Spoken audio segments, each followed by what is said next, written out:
আসুন, রসুলের বয়স যখন 24 বছর, জোরে বলেন কত বছর? 24 বছর বয়সের সময় আল্লাহর নবী একদিন একটা চাকরি খোঁজার জন্য মক্কা শহরের ভিতরে বসে আছেন। হঠাৎ করে একদল লোক বলতেছে, মুহাম্মদ, মলিন চেহারা নিয়া কেন তুমি মক্কার এই জমিনে বসে আছো, কি উদ্দেশ্য? নবী আমার ডাক দিলেন, মক্কাবাসী আমার ভাইরা, নবীজি ডাক দিলেন, আমার চাচা আবু তালিব বৃদ্ধ মানুষ, আজকে আর তিনি ঠিক মতো আয় ইনকাম করতে পারেন না, সংসার অচল হয়ে গেছে, আমি একটা চাকরি খুঁজতেছি যাতে করে চাচার পরিবারে কিছু পয়সা যোগান দেওয়া যায়। সুবহানাল্লাহ বলবেন না? আমার ভাইরা, লোকজন ডাক দিয়ে বলল, মুহাম্মদ রে, এই দুর্ভিক্ষের সময় মক্কা শহরে তোমার কেউ চাকরি দিতে পারবে না, তুমি চলে যাও মক্কা থেকে একটু দূরে, ওই যে ব্যবসায়ী খুয়াইলিদের বাড়িতে। খুয়াইলিদের বাড়িতে একজন মহিলা, তার একজন বৌমা আছে, নাম হলো সাফিয়া। সাফিয়া ব্যবসায় পরিচালনার একজন লোক খুঁজতেছে। নবীজি চলে গেলেন, যাওয়ার সাথে সাথে সাফিয়া তার ব্যবসার পরিচালক হিসেবে আল্লাহর নবীকে নিয়োগ দিয়ে দিলেন। বিশ্ব নবীজি আবার চাকরিতে জয়েন করার পরে ওই মহিলা ডাক দিয়ে বলল, মুহাম্মদ রে, তোমার অনেক নাম আমি শুনেছি, সততা, তোমার ধৈর্য, তোমার গুণ সবকিছু আমার কম বেশি শোনা আছে। তোমার বেতনটা পরবর্তীতে ঠিক হবে।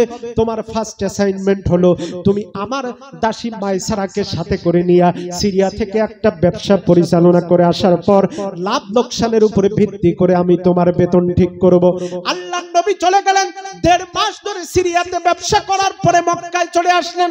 আসার পরে ব্যবসায় লাভ হলো না লস হলো, এই হিসাব দেওয়ার জন্য বিশ্ব নবী এবার 24 বছরের যুবক মানুষ, ভরা যৌবন, ফুটন্ত গোলাপ। আল্লাহর নবী এবার ওই মালিক সাফিয়ার বিল্ডিং এর দোতলার উপরে উঠতে যাবেন। হঠাৎ করে খেয়াল করে শুনলেন ওই মালিক মহিলা, মালিক সাফিয়া আর একটা মহিলার সাথে গল্প করতেছে ছাদের উপরে, রুমের ভিতরে বসে। নবীজি দাঁড়িয়ে গেলেন। দাসী মাইসারা বলতেছে, মুহাম্মদ দাঁড়ালে কেন? কয়, দেখো তোমার মালিক এমনিতে মহিলা, আবার উপরে আরেকজন মহিলার সাথে গল্প করতেছে।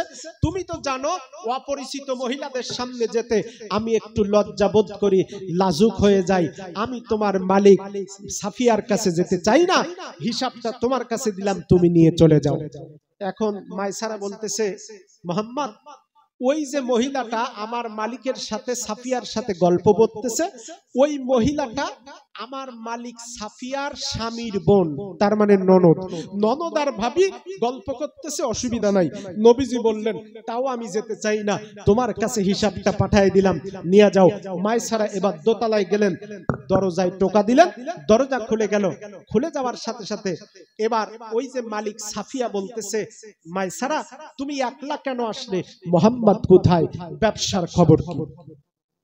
মাইসারা ডাক দিয়ে বলে, মালিক ব্যবসার খবর প্রথমে বলি, এই তোমার ব্যক্তিগত জীবনে যত বড় ব্যবসা, যতগুলো ব্যবসা তুমি করেছো, সমস্ত ব্যবসার হিসাব এক জায়গায় করলে গোটা জীবনে তুমি যত টাকা লাভ করেছো, মুহাম্মদ বিন আব্দুল্লাহর এবারের পরিচালনায় দক্ষতার, সততার উসিলায় তোমার বিগত জিন্দেগীর সমস্ত রেকর্ড ভঙ্গ করে এবারে আরো বেশি 4 গুণ লাভ হয়েছে।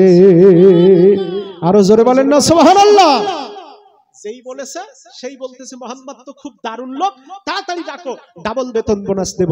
মাইসারা বলে, মুহাম্মদ তোমার ঘরের ভিতরে আসবে না। কয়, কেন আসবে না? আমার অপরাধ কি? ডাক দিয়ে বলে, মালিক তোমার কোনো অপরাধ না। ওগো মালিক, তুমি তোমার ননদের সাথে গল্প করতেছো। এই মুহাম্মদ বিন আব্দুল্লাহ একটা লাজুক প্রকৃতির ছেলে, ও অপরিচিত মহিলাদের সামনে যেতে লজ্জা পায়। আর আমাদের এলাকার বসিরহাটের যুবকেরা গার্লস কলেজের স্কুলের সামনে গেলে হুজুর আর মুরব্বি দেখলে সালাম না দিলেও ওরা মেয়েদের সামনে গিয়া অটোমেটিক কবি রবীন্দ্রনাথ ঠাকুর হয়ে যায়। আমার ভাইরা, টেলিফোনে একবার শুরু করে কথা আর শেষ হয় না, কথা বলতে বলতে রাত পার হইয়া ফোন পর্যন্ত ব্লাস্ট হয়ে যায়, এরপরও ওদের কথা বন্ধ হয় না। আমার ভাইরা, এরকম যুবক এই দেশে আছে, কথা বলে না, আরো জোরে বলেন। এই যুবকদের ব্যাপারে কিছু কথা হবে। সম্মানিত ভাইরা আমার, যে কথা বলতেছিলাম এবার, আচ্ছা ওই যে সাফিয়ার সাথে মালিকের সামনে যে ননদ বসে গল্প করতেছে, ও ননদের নাম কি বলেছি এখনো? ননদের নামটা বলবো যখন ভালোবাসা, শ্রদ্ধা, মহব্বতের যদি হয়, সুবহানাল্লাহ জোরে বলবেন তখন। মুসলমানের দল, এবার মালিক সাফিয়া ডাক দিয়ে বলে, মুহাম্মদ কেন আসবে না? মাইসারা বলে, মালিক মুহাম্মদ একজন নাজুক প্রকৃতির যুবক অপরিচিত মহিলাদের সামনে যেতে চায় না। ইত্যাবসারে ওই যে ননদ বসে রয়েছে তার নাম কিন্তু এখনো বলি নাই। ননদ ডাক দিয়ে কয়, ভাবি মুহাম্মদ এমন কোন ধরনের যুবক, এই মক্কার জমিনে এখনো এরকম যুবক কি আছে যে আপন নিজের লেনদেন বুঝতেও মহিলাদের সামনে যেতে লজ্জা পায়, টাকা পয়সা নিজের বেতন নিতে পর্যন্ত অপরিচিত মহিলাদের সামনে যেতে চায় না। ওগো ভাবি, আমার মনে চায় ওই মুহাম্মদকে একটু দেখতে বড় মনে চায়। হ্যাঁ মুসলমানের দল, যেই ননদ যেই মহিলাটা বলেছে ভাবি মুহাম্মদ বিন আব্দুল্লাহকে একটু দেখতে বড় মনে চায়, ওই মহিলাটা দুনিয়ার কোন সাধারণ মহিলা না। ওই মহিলার নাম হচ্ছে উম্মুল মুমিনিন হযরতে খাদিজাতুল কুবরা রাদিয়াল্লাহু তাআলা আনহা। আর জোরে বলেন না সুবহানাল্লাহ। খাদিজাতুল কুবরার বয়স তখন 39, নবীজির বয়স তখন 24 বছর। খাদিজা বলতেছে, ভাবি রে মুহাম্মদ বিন আব্দুল্লাহকে একটু দেখতে বড় মনে চায়।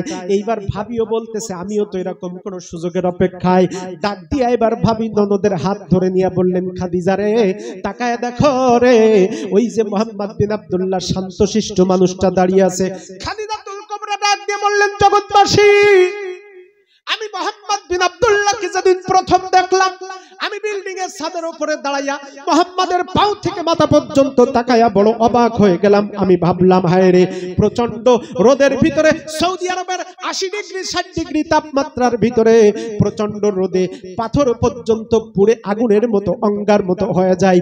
এই অবস্থায় মুহাম্মদ বিন আব্দুল্লাহ খালি পায়ে দাঁড়িয়ে আছে, তার মাথায় কোনো ছাতা নাই, পায়ে কোনো জুতা নাই রে। কেমন করে লোকটা চুপচাপ শান্ত সুষ্ঠুভাবে দাঁড়িয়ে আছে, চেহারার ভিতরে কোনো ক্লান্তির ছাপ নাই। এটা দেখে আমি খাদিজা বড় অবাক হয়ে গেলাম।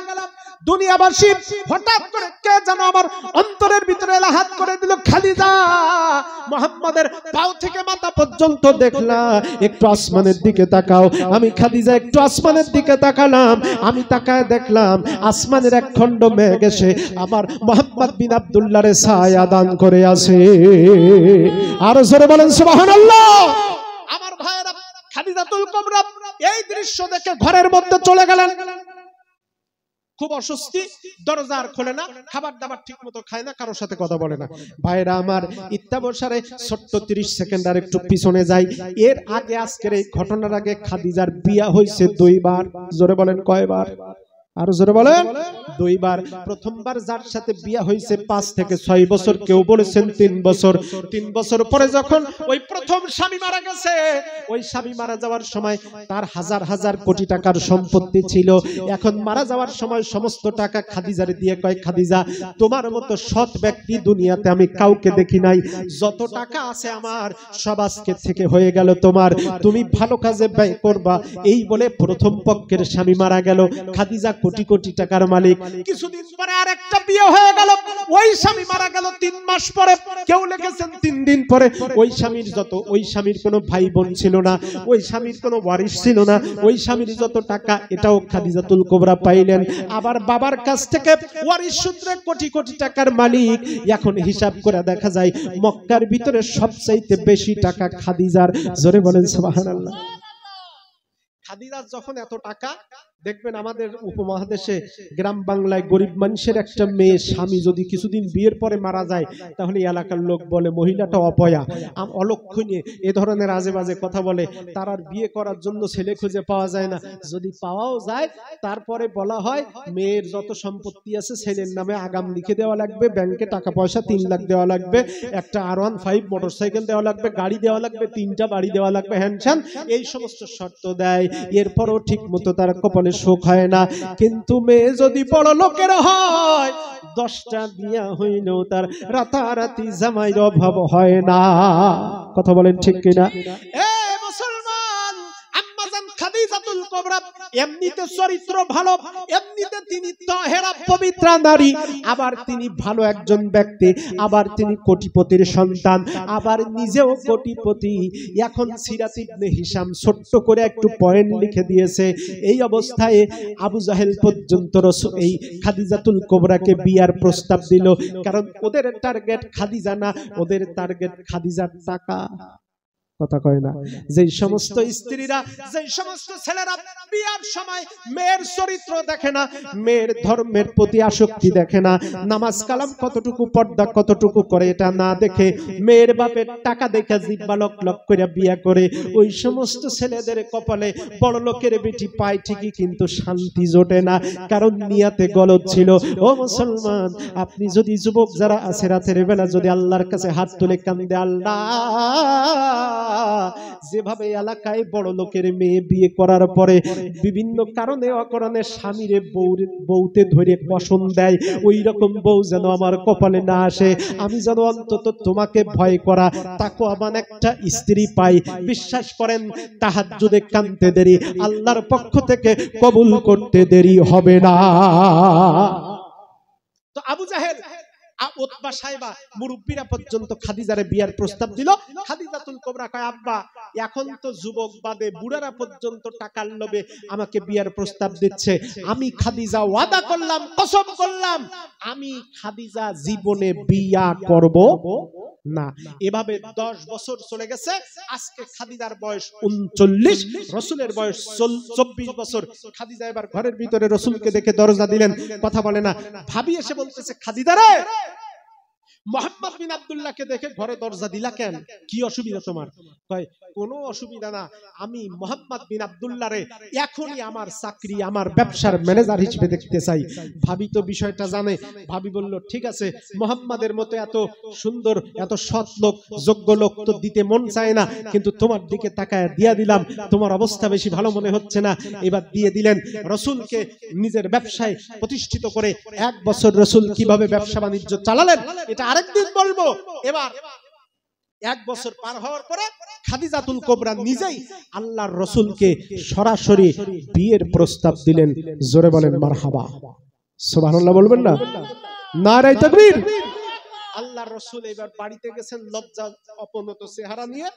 আবু তালিব চাচা কয়, ভাতিজা এত লাজুক কেন তোমার চেহারা? নবীজি কয়, চাচা আর বলবেন না, আমার মালিক খাদিজা আমারে বিয়ের প্রস্তাব দিছে।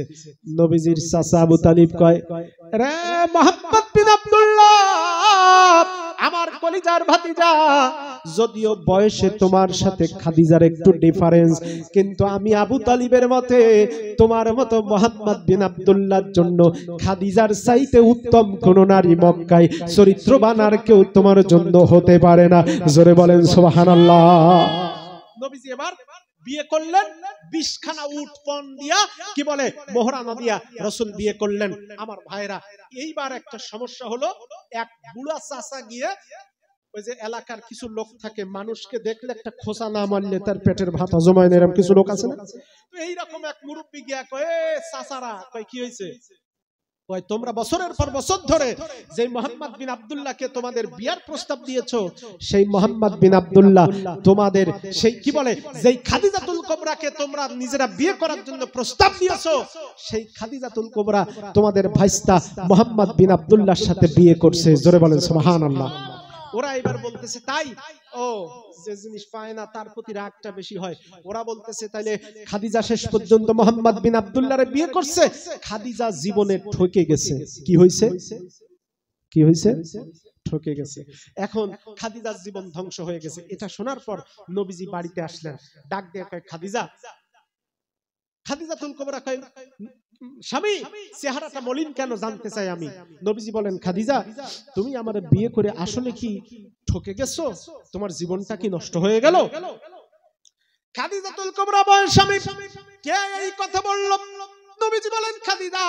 ওই যে মক্কার কিছু মুরব্বিরা বলা কওয়া করতেছে। খাদিজা বলে, আপনার কিছু করা লাগবে না, আপনি বসে থাকেন, আমি দেখতেছি। খাদিজা হাত চিঠি লিখে তাড়াতাড়ি করে মক্কার সমস্ত দারুন্নদয় চিঠি পাঠায়, বললেন, দুপুরবেলা আমার বাড়িতে সবাই দাওয়াত খেতে আসো। এখন দাওয়াতের কথা শুনে মুরব্বি নেতারা সব মোসে সর্ষের তেল মাখতে মাখতে যেই হাজির হইছে।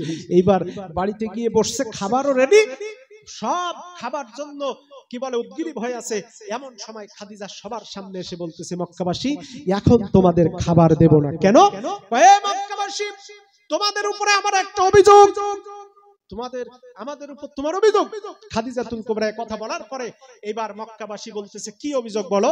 খাদিজাতুল কুবরা বলে দেখো তোমরা নাকি বলেছো আমার স্বামী মোহাম্মদ বিন আব্দুল্লাহকে বিয়ে করে আমি জীবনের মতো ঠকে গেছি, আমি ধ্বংস হয়ে গেছি। এখন আমি খাদিজা আমার স্বামী আর আমার বিয়ের ব্যাপারে আমাদের জীবনের ব্যাপারে ঐতিহাসিকভাবে ইতিহাস থেকে আমি তোমাদেরকে প্রশ্ন করব 5টা। এই 5টা প্রশ্ন যদি আমার স্বামী আর আমি খাদিজাতুল কুবরা আর আমার স্বামী মোহাম্মদ বিন আব্দুল্লাহর পক্ষে আসে তাহলে নাকে খত দিয়ে বলতে হবে আমি আমার স্বামী মোহাম্মদ বিন আব্দুল্লাহরে বিয়া কইরা ঠকে গেলাম না জিতে গেলাম। এভাবে নেতারা মাথা নিচু করে বসে আছে, কারণ তারা জানে খাদিজা একজন বিখ্যাত জ্ঞানী মানুষ, তার প্রশ্নের জবাব দেওয়া আমাদের সহজ হবে না। এইবার খাদিজা